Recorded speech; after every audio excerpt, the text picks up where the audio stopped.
Welcome everyone to Restitutio. I'm your host, Sean Finnegan, and today with me in conversation is Professor Dale Allison of Princeton Theological Seminary.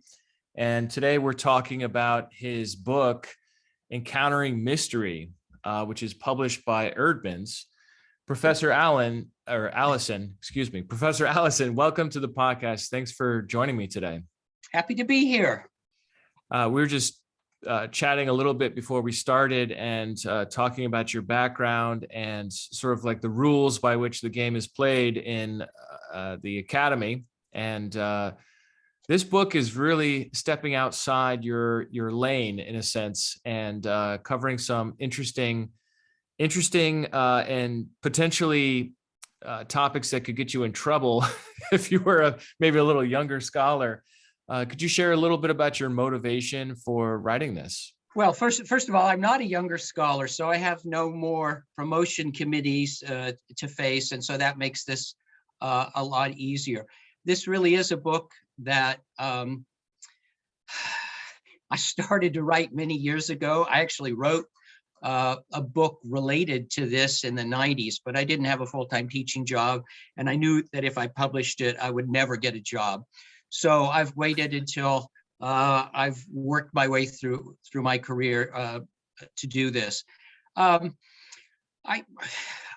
view this as just being honest and being at a point in my career where I can be honest. I know how to play by the rules of the historian's game, and I don't just go through the motions. I am an historian, and I am full of doubt despite everything. And I believe in critical tools and so on. At the same time, I don't have a reductionistic or materialistic worldview, and I never have. And I suppose this book enables me to say that clearly. You could, if you went through some of my earlier books, find hints of what's here in footnotes if you read very carefully, but nobody noticed those hints before. There are things that I've never seen picked up on, and they all have to do with religious experience and some of the topics of this book. So that tells you where the guild is. You just ignore certain things that don't fit the usual rules. Yeah, it seems like there are two camps that are fairly well defined. You've got the real fundamentalist type, I believe in miracles and sort of uncritically.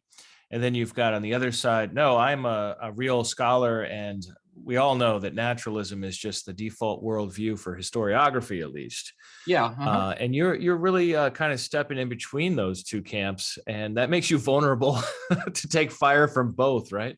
Yeah, it does. And it's also a difficult position to be in intellectually, because I am a doubter. For example, I know, because I've studied the stories of the saints, legends of the saints, that religious literature is full of things that you would call legends, and that everybody would agree are legends.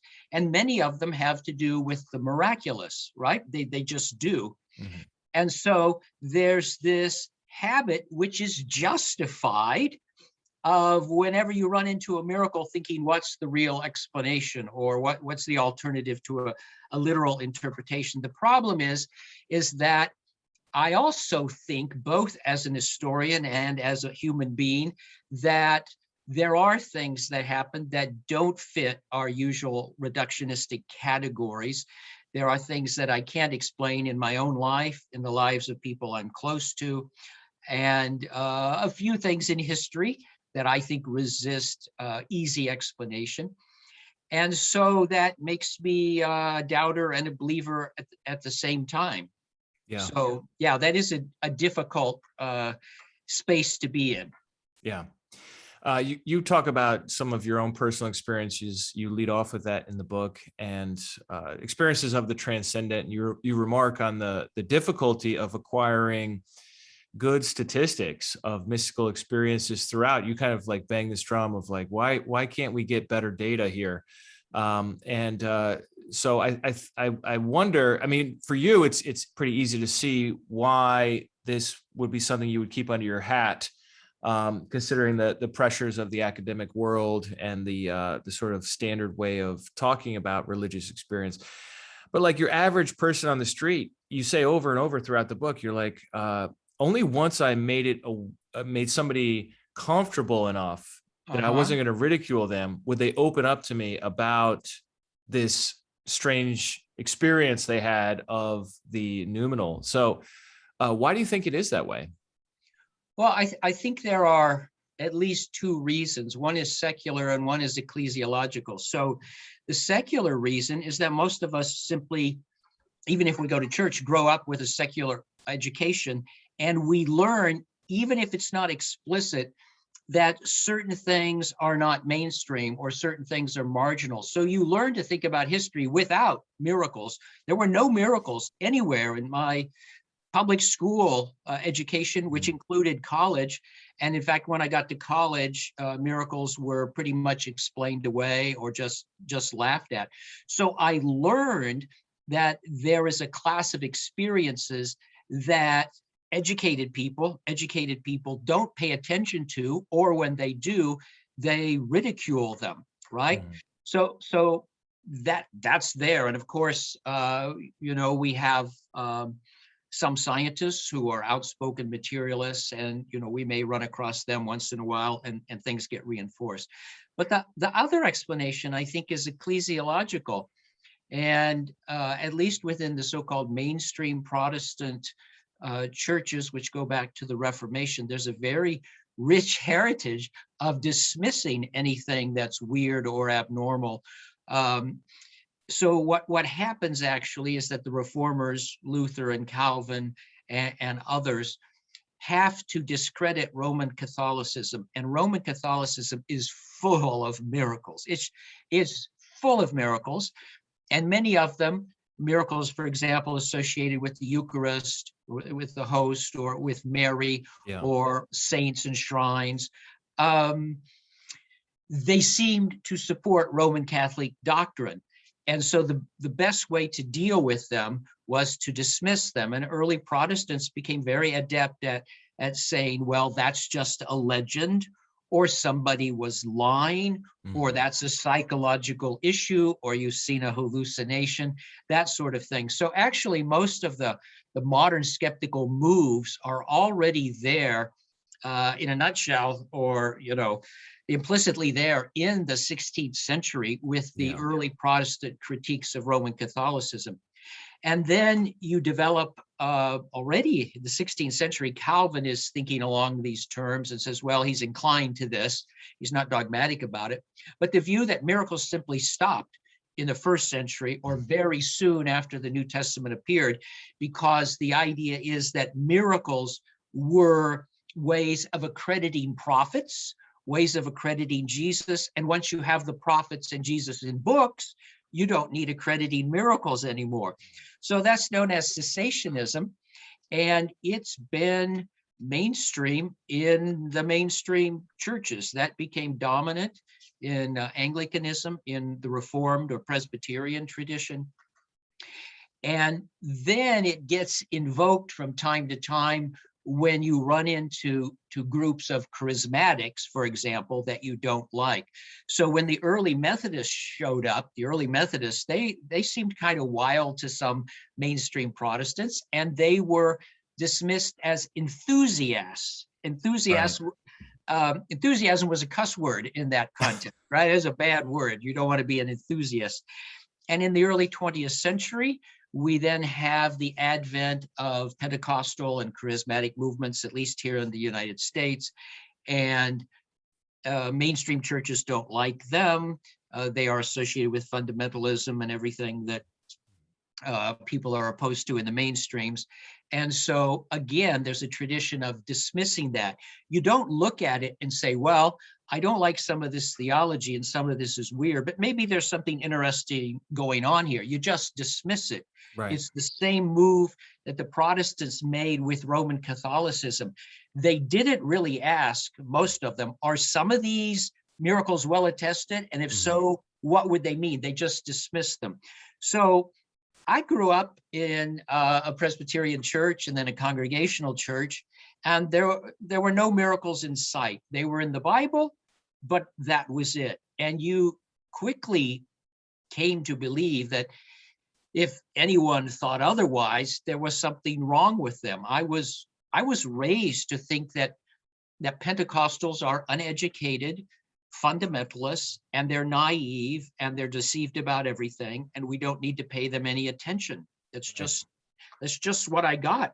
Yeah, they're hallucinating, they're having subjective delusional experiences, or they're overinterpreting, or they're being superstitious. It Yeah. sounds like modernism, really. Yeah, but you see, modernism then joins up with parts of the ecclesiastical tradition, at least here in the so-called West. Yeah. But now we're on in a new age, an age of postmodernism, where suddenly we can talk about miracles, and we can think about unusual spiritual experiences, if you don't want to call it a miracle.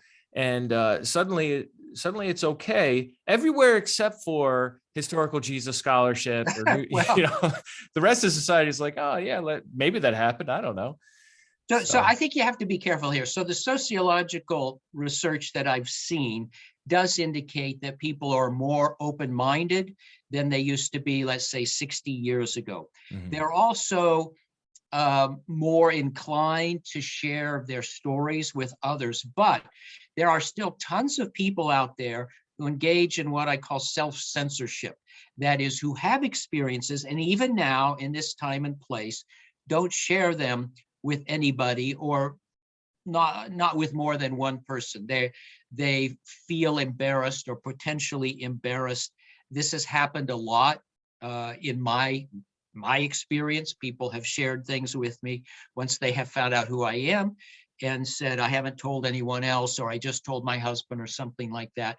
That's actually a refrain in the book. I quote people saying that again and again and again, because it is still there. Now, my own view here is that we're pretty much driven by entertainment. That is, we're watching screens all the time.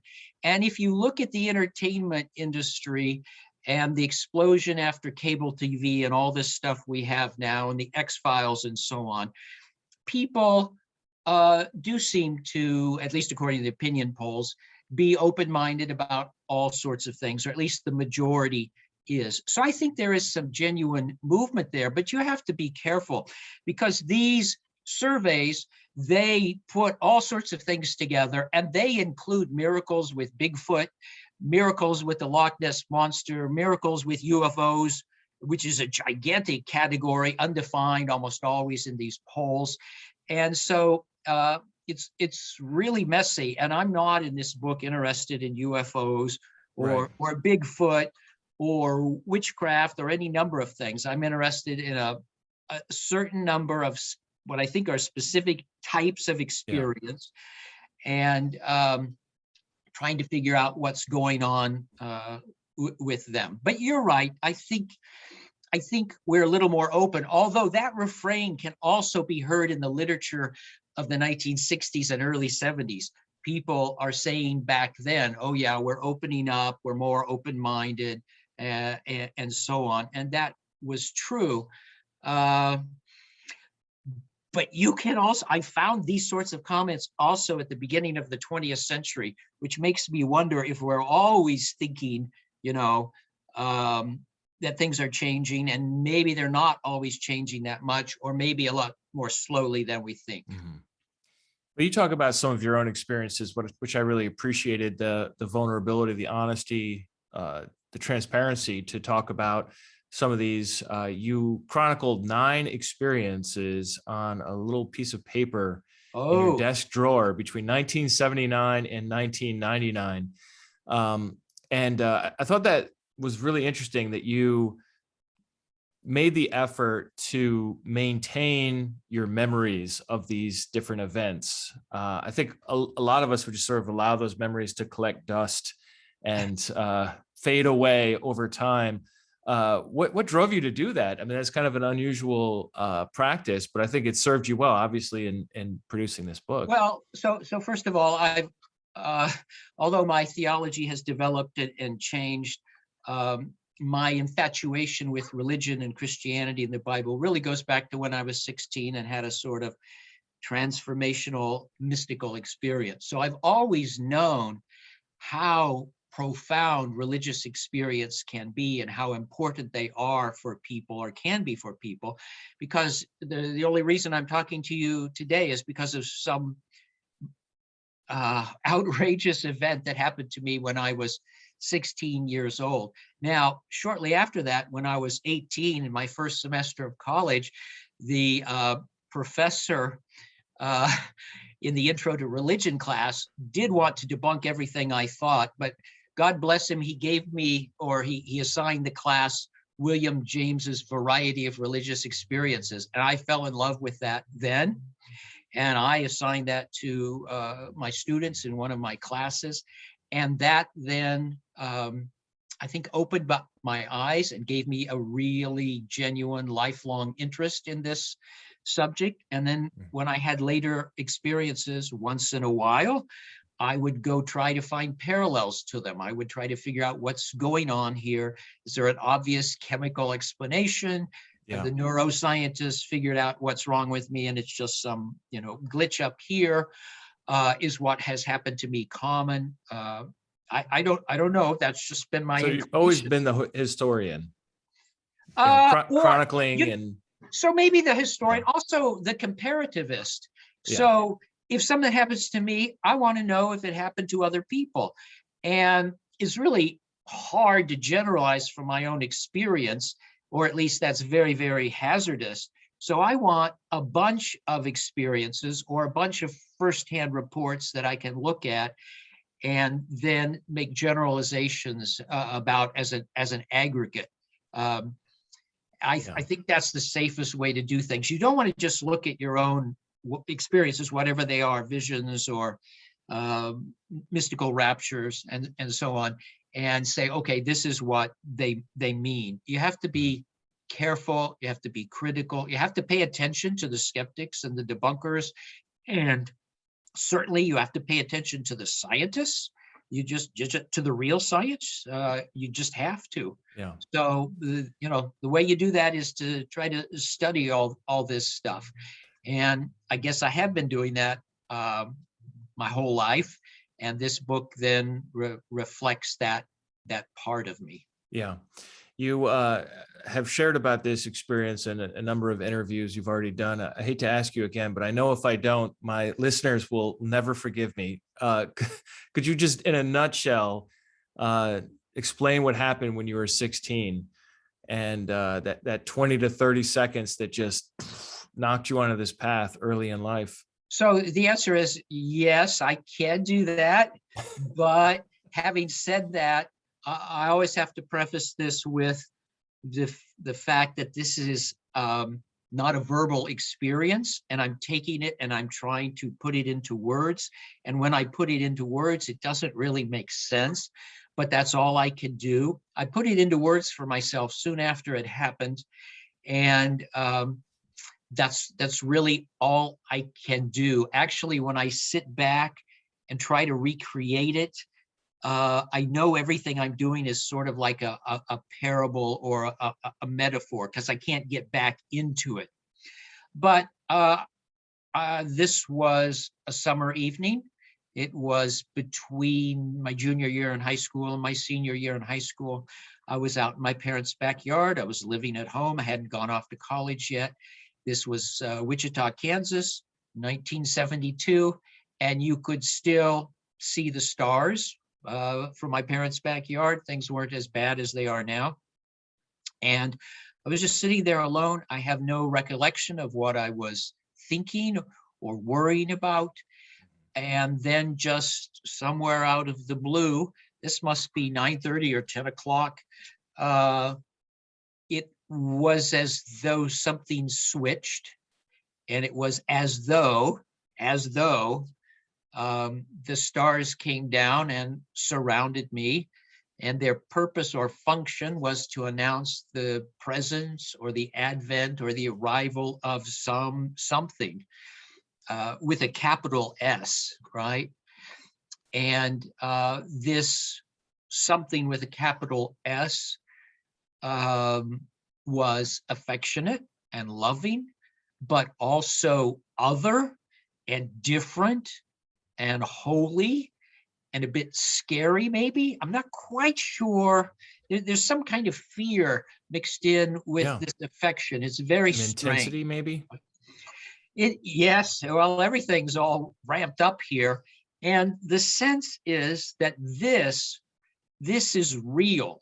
This is the real thing or person or reality. And the way I've always expressed this was that the world flipped. So it was like my life as a teenager was the real thing, and then religion and God were up here, sort of abstract. And I believed in God. I said prayers, even once in a while looked at the Bible because I thought maybe I should. But this was the overwhelming sense that whatever this is that has run into me, or that I've run into, whatever it is, this is the real thing. This is the reality. This is what really matters. And compared to this, everything else matters not as much. All right. And as opposed to a dream in which you're thinking this is not real. This is like just a visionary experience. It was the opposite of that. It was like more real than regular life. Yeah. So that's actually something that occurs a lot with so-called mystical experiences. It occurs often with near-death experiences. People will say this was more real than real. Mm-hmm. Now, I don't know what to do with that.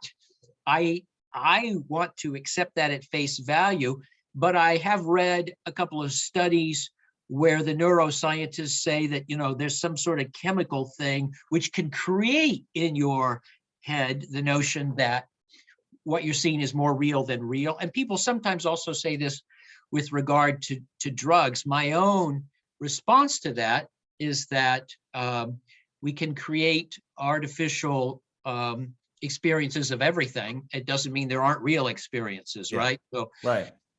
If you have artificial reality, it doesn't mean there isn't a real reality. And so that's how I think about that.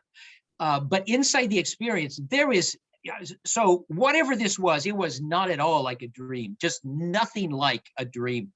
This is an expansion of awareness or an intensification of awareness. It's the opposite of a dream or anything blurry. It's just right there. Yeah. Okay. Yeah. I can see the words failing you as you're trying to like externalize this memory. You can't do that, but that's another motif in the literature, right? This happened, and mystics will go on and on about what happened to them. They don't shut up, but they do always preface their comments by, I can't put it into words, or it's ineffable. That's a really nice word, ineffable. I can't speak it. Have you come across Blaise Pascal's Night of Fire? Oh yeah, Pascal is one of my heroes. Yeah, and so he wrote down that experience on a little piece of paper and put it in his house jacket, and never told anyone about it. That's true. That's true. Isn't that something? And he just called it fire, from like a certain time to a certain time. Fire, and then he's like, I knew that the God of Abraham was the true God, and so on. It's just incredible. Yeah, it's incredible, especially given who Pascal was. Pascal was a genius. He's one of those human intellects that has more power and ability than the rest of us. We do have these people who are true geniuses. He's one of them. Mm-hmm. And very fortunately, within a few months of this experience, I had a wise older person who gave me Pascal's Pensées, gave me his book of thoughts. Mm-hmm. And I read through it and I was in love with it. I read it again, then I read it again. And I've lectured on Pascal off and on over the years. And again, he's one of my favorites. Yeah. Yeah. I can see why you would be attracted to his style and his way of going about things. Let's talk about the dark side. You related some stories of people in the book who experienced love or joy or light, and then others who felt terrified by their experience. And one of the more interesting experiences you sort of codified and explained a little bit was the old hag experience. I had never heard of this before, But what's crazy is that I was just talking to somebody last week, and I was at a theological conference, and I was telling him about your book and how I have this interview, and I'm so excited to talk to Professor Dale Allison. And he's like, "Oh, you got that interview, you know?" And I said, "Yeah." He talks about this old hag and this experience, and I explained it just a little bit, and he's like, "I've had that, and so has my wife." So, could you tell a little bit about that and what we're talking about here? Okay, so this is, so I'm generalizing here, and the experts are going to say, well, there are dominant components of this experience, and then there are motifs that show up once in a while. So I'm going to blur all that. But I've actually had this twice, so I'll just speak out of that. You wake up, you've been sleeping, you're in a sound sleep. And when you wake up, you can't breathe. And you're in a complete panic. And you feel like there's some oppressive or evil force in the room. Sometimes it feels like there's something on your chest.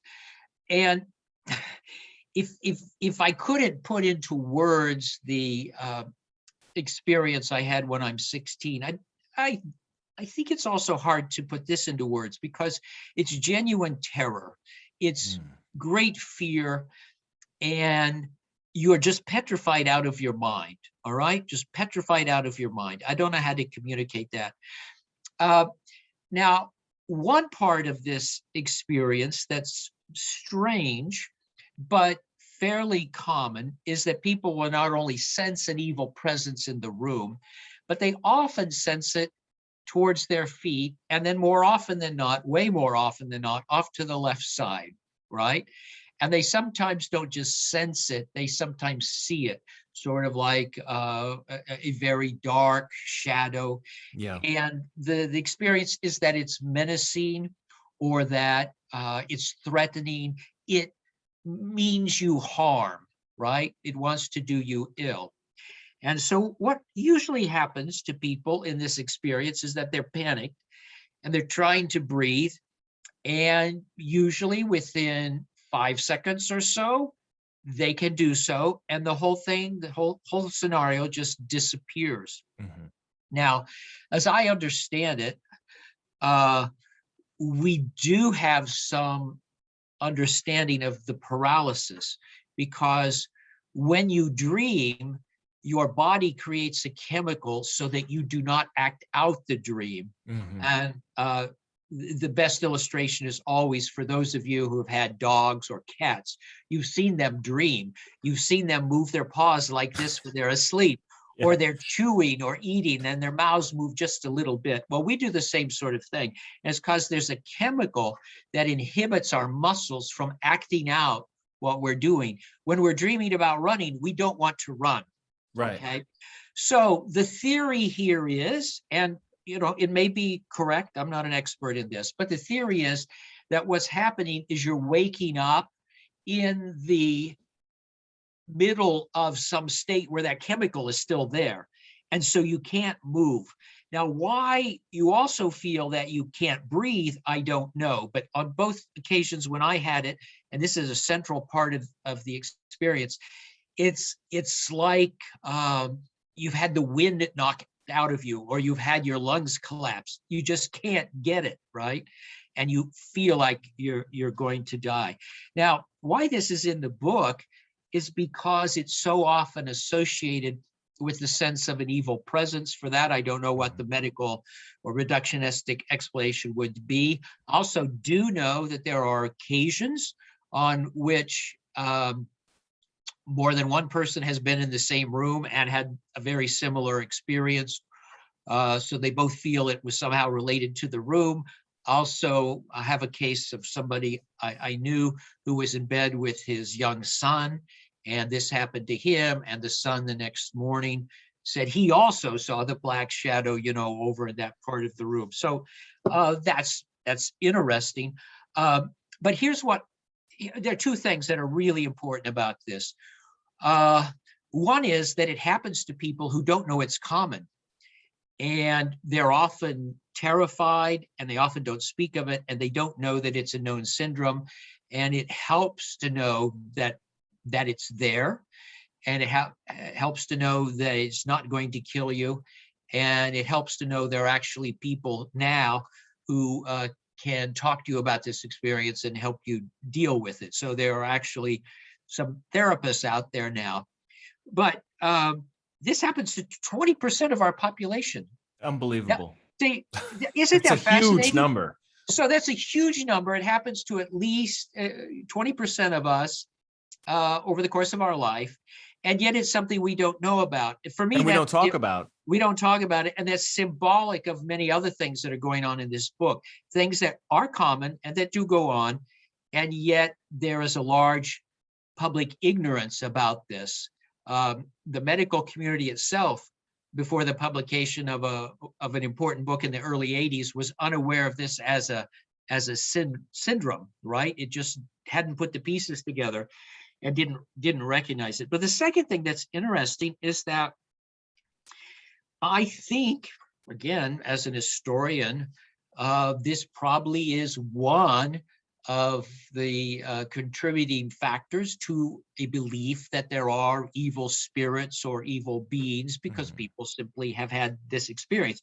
That's true no matter what the explanation is. You could still be a reductionist or a materialist or give this a medical explanation, but it's still the case that people have the sense or feeling or even the vision of this hateful, evil thing that's out there. And there so we have on record some modern people who said, I used to think the devil was a myth, and then I had this experience, now I've changed my mind.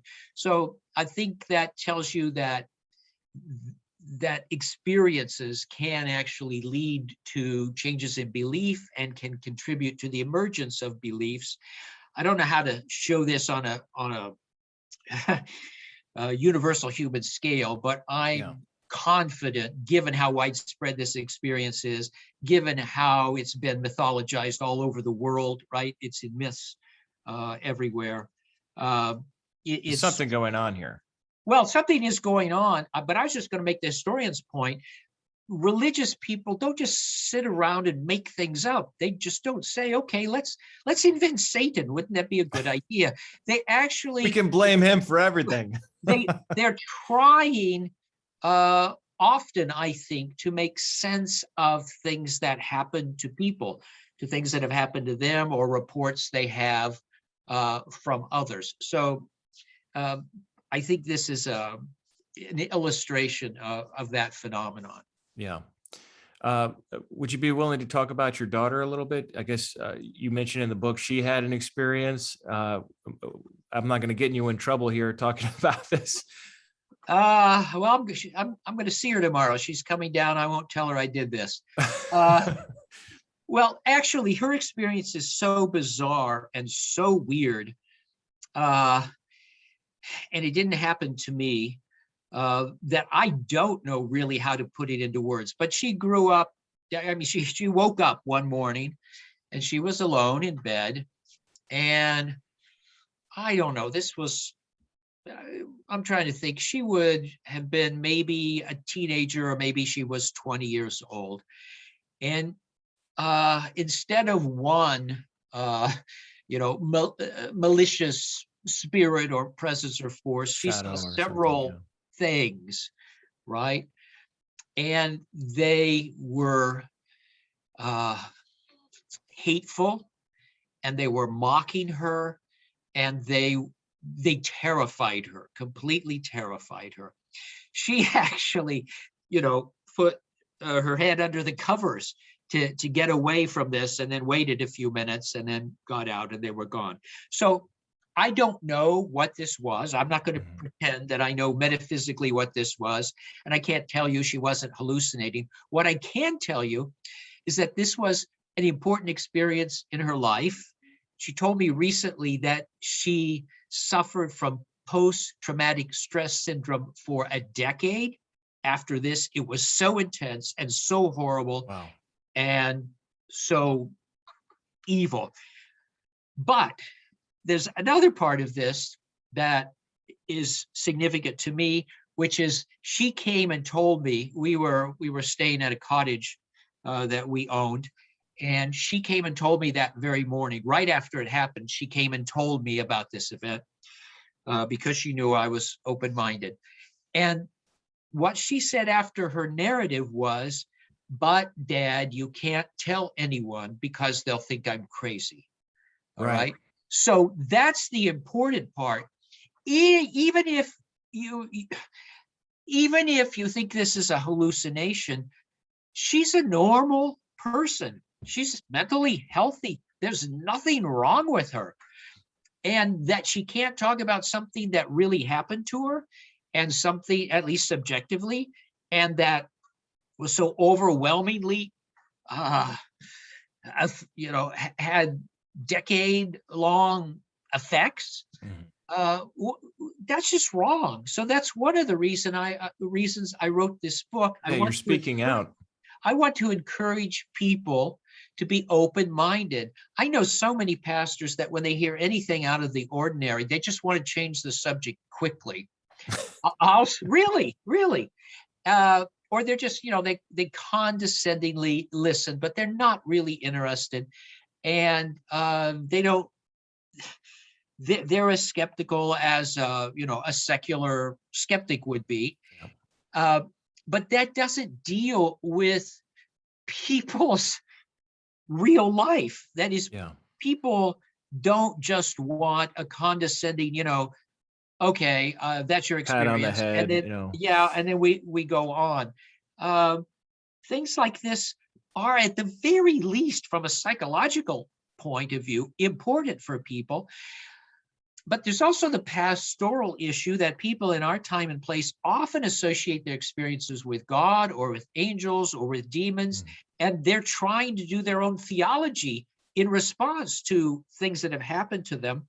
And it's abdicating responsibility for a pastor not to have any interest or not to want to participate, or worst of all, to my mind, not to have any knowledge of this sort of thing, not to be able to say, okay, well, that's a common experience.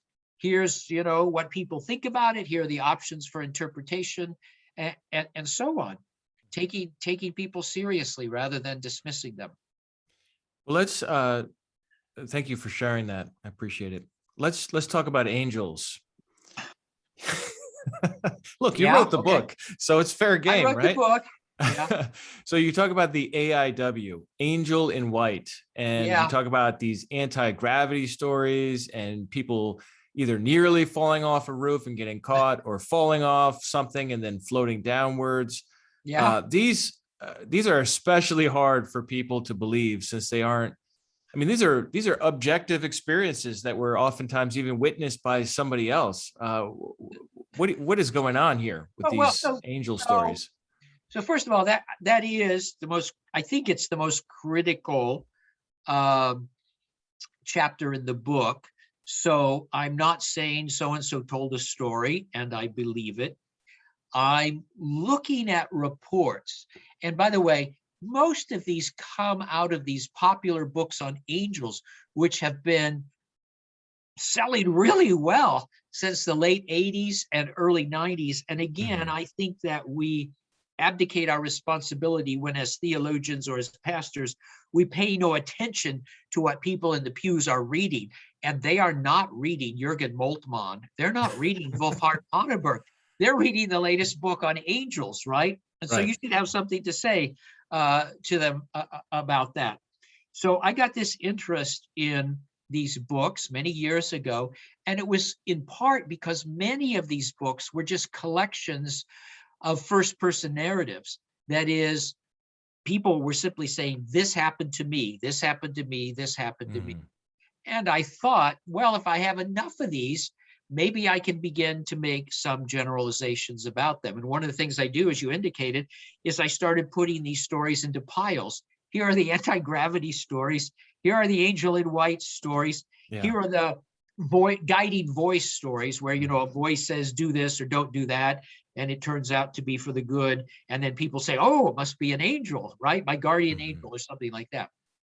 So what I did is I went through these books and I sorted these experiences out and discovered there are 7 or 8 types of experiences that occur again and again and again. And then I was critical of some of them. And of course, most of these stories, I don't know the people involved. In this case, I'm actually reading books. Although, by the way, just as a footnote, 2 or 3 days ago, I had a man email me and told me a story about his daughter falling down the stairs, and the mother was in the room and the child flew. She didn't fall down. She, went off in some, not straight down way. Okay. Right. So I don't know. That's, it's just somebody writing me who read the book and was sharing his story. I don't believe him. I don't disbelieve him. It's just, for me, more data. But some of these stories, as you indicate, have more than one witness. And when you have something like that, then it seems to me that if you're intellectually honest, you should be open-minded, not uncritical, right? Not credulous, but you should be open-minded. Yeah, and the whole dismissing everything that sounds untrue to naturalism, that hand-waving move, you're saying over and over, that's not intellectually honest. To just, I mean, if it was just 1 or 2, sure, that person's superstitious. They had a hallucination. They have an agenda. They're trying to make money, like that one kid that went to heaven and then, revealed later on that it was just, made up or whatever. Sure, isolated case here or there, but you're aggregating all of this and you're saying, this is just too much. And especially when you put together all the different categories that you cover in this book, all the different chapters, it's just too much to say there's a reductionistic safe space to flee to here. Yeah. So again, I'm very careful here. I'm very critical in this chapter. But I do say there are some stories here which, if they happened as presented, really do resist a reductionistic explanation. And if I were in such a story, I give a couple of examples. If I were in such and such a story, then I would probably say an angel did this, because that's the language of my, my Christian tradition. That's the natural thing to say. But these books are, some of them are not very sophisticated, and some of the authors are, credulous. But again, it seems to me that if you have 100 stories saying relatively the same thing from a bunch of different people who don't know each other, then that's at least cause to investigate, right? So actually, I think that what I'm doing here in the book is being a little bit like a natural historian. So, you go on a voyage, and you see a tree that you haven't seen before, and then you find other trees like it. And once you find a bunch of trees, you have a new species, right? Right. And then you can observe it and make generalizations about it. It turns yellow in the fall, and it drops its fruit, and it looks like this. I think that we now know enough that we can make some generalizations about a lot of religious experiences. I think that we've made a lot of progress since William James at the beginning of the 20th century. We say a lot about the old hag syndrome. I think I'm trying to make a start with these angel stories by trying to sort them into categories and asking questions about them. I think we can say things about this sense of being enveloped by a transcendent loving something, invisible force, invisible divinity. There's a lot of interesting work being done on voices now. There are lots of interesting things being done about deathbed visions. People are starting to have some statistics and starting to make generalizations, and near-death experiences have been studied pretty carefully, for the last 40 years. Again, I think it's possible to make some generalizations about these. So to my mind, the subjects in this book aren't just a sort of mess, unsortable mess. I'm actually looking at things that have been or are in the process of being sorted. And as they are sorted, we can make generalizations about them. So I've been greatly influenced by a biologist who taught at Oxford named Alistair Hardy. Well, the word I was going to use is taxonomy. Yeah. It seems like you're developing a taxonomy. And he did this. So this was his theology was fairly liberal. He was a Unitarian, but he was really interested in religious experience. He was an expert, I believe, in ocean mammals or something like that, right? But he also had this interest in religion. So at Oxford in the late 60s, he started this division in which they began to collect the stories of people. And originally it was just advertising in newspapers and that sort of thing way back then, or on the BBC, whatever. But he began to get flooded. That, by the way, this is secular Britain. This is 60s, the 70s, and 80s, get flooded with all these testimonies. And he did what I am doing with angels. He would say, okay, this is a vision of a figure of light. So all the visions of figures of light, we're going to put over here. And then all the experiences of evil presences, we're going to put them over here. And then all the near-death experiences, they're going to go over here. And all the experiences of a transformed natural landscape. So you're right, it's a taxonomy. And he began to make generalizations from the testimony that surrounded these stories. I was walking through the woods when this happened. Right? Or I was listening to classical music when this happened. I mean, he was looking for common triggers and that sort of thing. So a lot remains to be done. But again, I think I'm dealing with areas of knowledge, not just, wooey speculation of naive religious people. Yeah.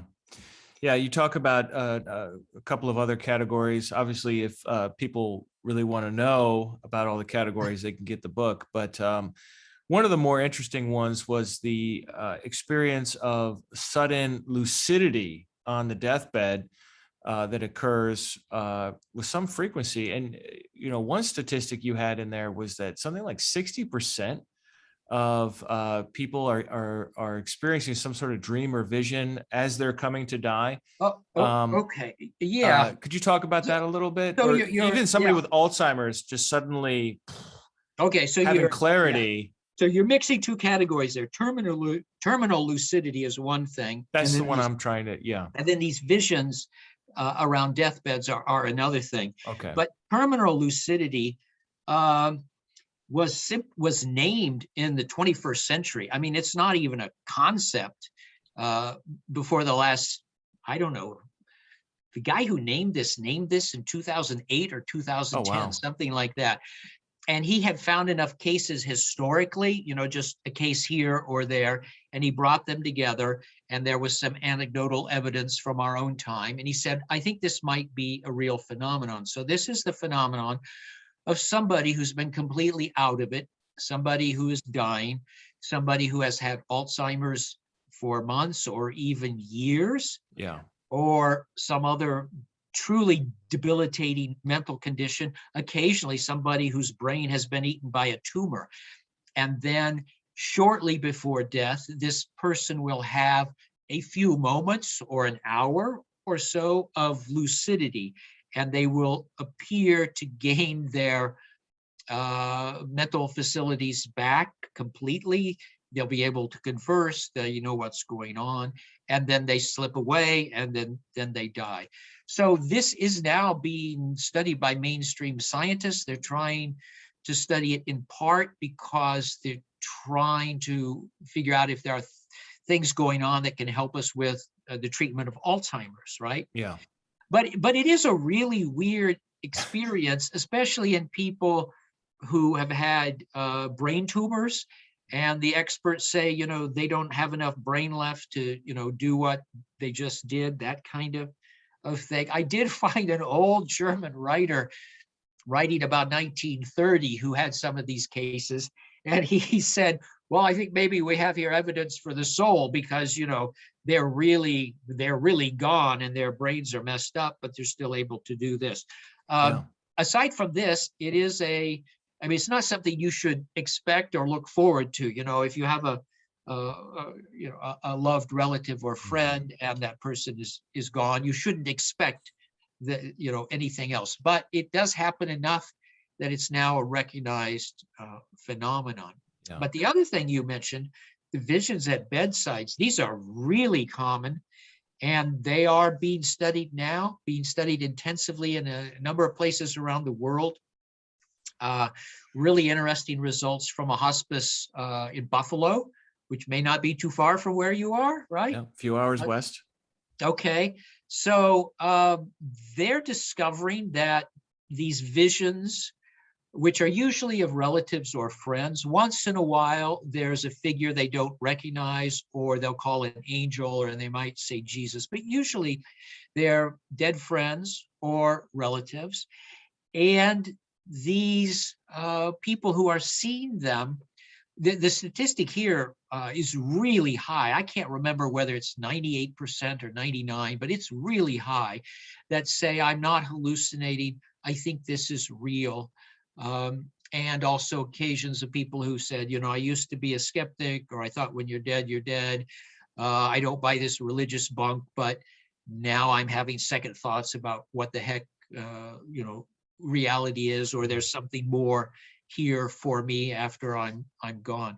That stuff's really interesting. And again, it's going on at a quick pace. I would guess in 10 years from now, we'll have some really good solid data. Right now, the different people who are doing research aren't coordinating how they gather statistics, and it's kind of a mess. I will add that in reading a couple of these very boring reports, just statistics on things, I found two different reports. I remember one of them was from Brazil, which these reports were about deathbed visions.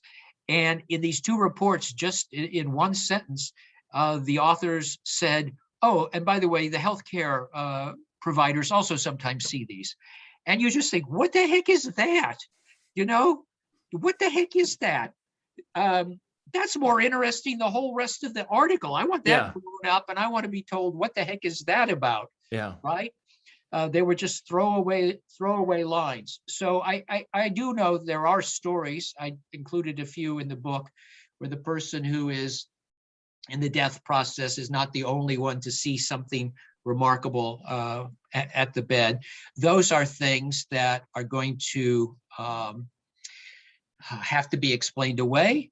If you're a reductionistic materialist, if you're somebody like me, then you can say, maybe this is real. Maybe something is going on here, right? That's more than hallucination. All right. Well, we're kind of coming to the end of our time, but I did have a couple of quick questions. Might not be quick, but a couple of questions. I just want to put you on the spot a little bit here and ask, what do you think is going on? Do you think there is a spiritual dimension or realm that people are bumping up against, or somebody such as yourself is more susceptible to? How do you make sense of it in your own head?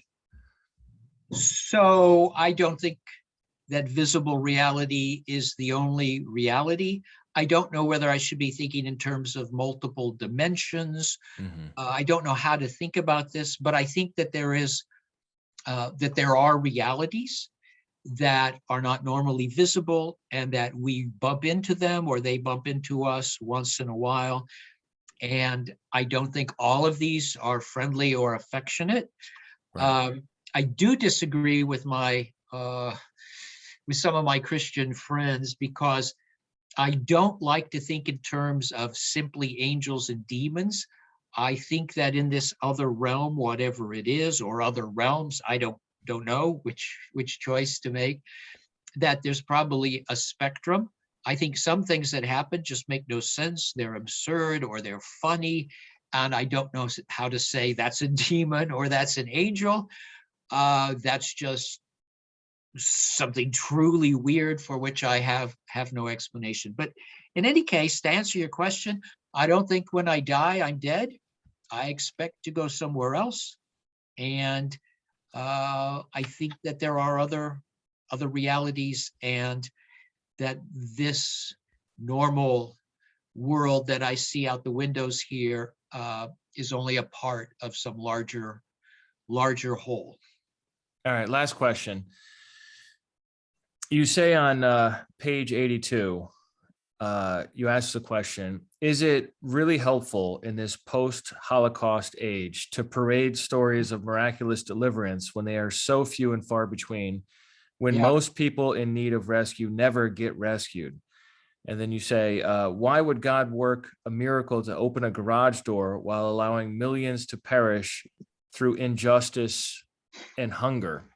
This is a major issue, and you raise it a number of times in different ways throughout the book. You know, the problem of evil and suffering in light of an active spiritual realm and the possibility of miracles. How would you respond to somebody who says, yeah, you know, I hear what you're saying, but I just can't swallow it, because like, why would God do this but not that? Okay, well, that's a big question. Yeah, no big deal. In 10 seconds or less. First of all, you always have the problem of agency. So even if a miracle occurs, you can ask, what is the agent behind the miracle? Christians are really quick to attribute things to God, angels, or demons. I'm a bit slower to attribute things to God, angels, or demons. I'm often simply puzzled. But if you're asking me for a solution to the problem of evil, I have none. So this is simply a subset of that problem, right? That is, you know, there is unjust suffering everywhere. There is throughout history. We preach and believe in a loving God. How do you put those two things together? Those two things on the surface don't go together well, which is why that's the first thing atheists come up with when you ask them for their objection to what it is you believe. In our time and place, that's the most common objection. How could we have a world like this if we have a good God, right? So I don't have an intellectual answer to that. I accept my own experience and the testimony of many others, and the weight of my theological tradition, that the divine spirit and reality behind and underneath all of this, the source from which it comes, is a loving reality. And I believe that reality wins in the end, however that looks, right? But I have no explanation for that. I take a little stab in the book, I think, at talking about the limits of human reasoning and the limits of my mammalian mind. I take that seriously. If there is a God, and if there's an invisible world, and if there are spirits and things like that, the odds that I'm going to have a map or figure out much of anything are minuscule at best. So I have to take refuge in a mystery. I hope that's not a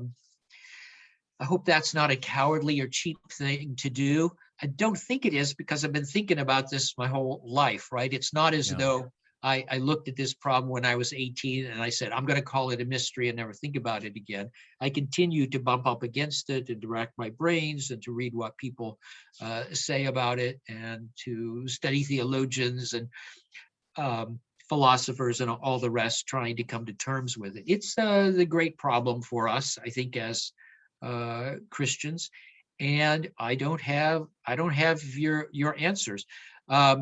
Also don't have a theological answer to why some people seem to have mystical raptures and wonderful spiritual experiences, and other people just go through life and they might as well be atheists, even though they go to church, because nothing interesting has ever, they think, or they report, happened to them. I have no explanation, at least theological explanation for that. It might be genetic, but that's not a theological explanation. That's just more unfairness, isn't it? Yeah. Well, I do appreciate your unwillingness to take refuge in pat answers. I think that's really great, and I appreciated the tone in the book. Once again, it's called Encountering Mystery, and you're not saying you have to believe all of this, shove it down all our throats, and say naturalism and reductionism are stupid and don't believe them. What you're saying is, look, these are events and experiences that happen. They're happening at a staggering rate in our, not only in history, but in our world today. And we have little bits of reportages here and there on, and we can categorize them, and we can take this stuff seriously without just believing it uncritically. And so I really appreciate your work on this. Where can people go to learn more about you if they're interested in your work? Learn about me. I don't want anyone to know anything about me except that I want them to read my books. Okay. So they should go look on Amazon, and then you can push my name under whatever book it is, and that will list my books, because that's who I am. I'm a writer. I teach, and I work hard at teaching, and I want to be a good teacher, but I'm a writer. Yeah. And my life is the books that I have produced. So